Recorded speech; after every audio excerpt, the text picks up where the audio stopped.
درود به همگی، امیدوارم خوب باشید. اول از همه به کانال خیلی خوش اومدید.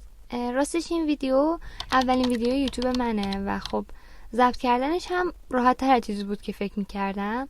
احتمالا براتون سوال پیش اومده که این کانال درباره چیه.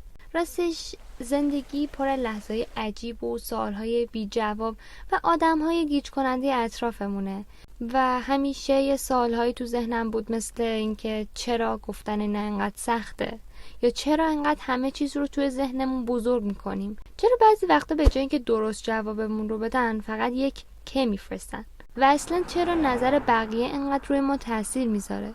من جواب همه این سوال‌ها رو نمیدونم، اما سوالات زیادی دارم و با خودم گفتم که چرا با هم دنبالشون نگردیم.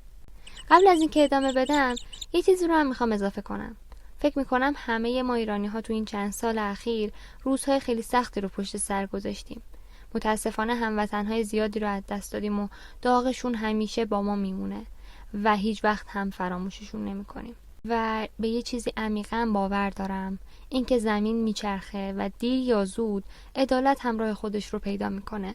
تا اون روز تنها کاری که از دستمون برمیاد اینه که زندگی کنیم، رشد کنیم، کنار هم باشیم و امیدمون رو حفظ کنیم.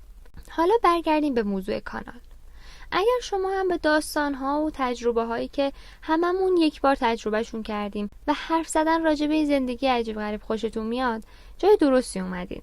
راستی میدونم کیفیت میکروفونم خیلی عالی نیست، لطفاً منو سرزنش نکنین، تقصیر بودجه است و اقتصاد. خلاصه خیلی خوشحالم که اینجایید. امیدوارم توی این مسیر همراه ما باشید و تا ویدیو بعدی میبینمتون.